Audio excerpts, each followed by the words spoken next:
कि जो मौजूदा जनरेशन है ना सर, एक जमाने में जनरेशन गैप होता था 40 साल का, कि अगर आपके घर में 80 साल के बुजुर्ग हैं और आपकी उम्र 40 साल है और आपका बेटा आज पैदा हुआ है, तो आपके दरमियान आप उस घर में 3 जनरेशन रहती हैं।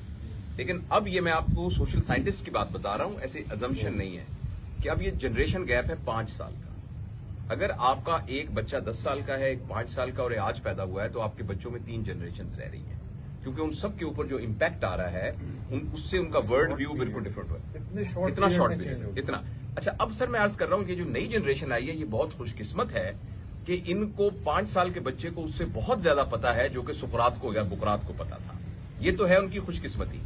बदकिस्मती जो है मेरे ख्याल में वो 3 बातों पे है, जिससे शायद आपके सवाल का जवाब आए। पहली बात यह है कि ये सब लोग इंफॉर्मेशन, और हम भी इसमें अब शामिल हो गए, इंफॉर्मेशन को नॉलेज समझते हैं। वो चीज जिससे इंसान तब्दील होता है ना, यानी नॉलेज का मतलब ये नहीं कि मुझे ये पता है कि आमिर लियाकत अली खान की तीसरी बीवी का क्या नाम था, या ये है कि जो सिद्धू वो जो गोलियां लगी हैं, कितनी गोलियां लगी थी तो वो बेचारा जो उसको किसी ने मार दिया था, या फलां जगह पर क्या हो गया है तो नई फिल्म कौन सी लगी है। जो नई जनरेशन है वो इंफॉर्मेशन को नॉलेज समझ रही है, जिसकी वजह से उनकी मेमोरी तो ओवरफ्लड हुई है, मगर उनके अंदर कायाकल्प नहीं हुई। वो अंदर से, आप किसी इल्म वाले बंदे के पास जाएं तो वो मुंह से कुछ भी ना कहे तो आपके ऊपर एक असरात आने शुरू हो जाते हैं। पहली ट्रेजेडी यह है कि ये इंफॉर्मेशन को नॉलेज समझ रहे हैं। दूसरी ट्रेजेडी यह है कि ये कनेक्शंस को रिलेशन समझ रहे हैं।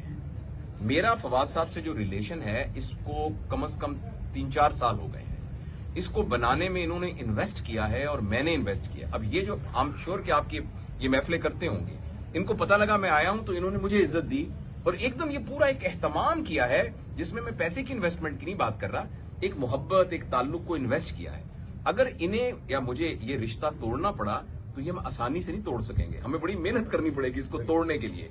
लेकिन आपने इतनी मसरूफियत के बावजूद, अच्छा अब पूरी पिछली ट्रैवलिंग देख रहा था, कोई बात नहीं, जो मैं बात में अर्ज कर रहा हूं, लेकिन अगर इस नस्ल का जो कनेक्शन है, जिसके 15,000 फॉलोअर हैं, उसको कनेक्शन बनाने के लिए सिर्फ एक फ्रेंड रिक्वेस्ट भेजनी है, कोई मेहनत नहीं करनी, और अगर उसको तोड़ना है तो सिर्फ अनफ्रेंड करना है। तो वो जो कनेक्शन है। तीसरी बात यह है कि ये बेचारी जो नस्ल है ये आसानी को खुशी समझ रही है, कन्वीनियंस को हैप्पीनेस समझ रही है। तो ये 3 चीजें हैं जो इस सारे साइबर सिनेरियो की वजह से इंसानों में डेवलप हो रही हैं। और इंसानी तारीख ये बताती है कि इंसान तब भरपूर जिंदगी गुजारता है जब उसके रिश्ते होते हैं, जब उसको खुशी होती है, जब उसको हकीकी इल्म होता है। और ये नस्ल इन तीनों चीजों से महरूम है और इसकी जिम्मेदारी हम पेरेंट्स पे पड़ती है कि खुदा के लिए इसको हम रिवर्स करने की कोशिश करें। इन सारे वर्ड्स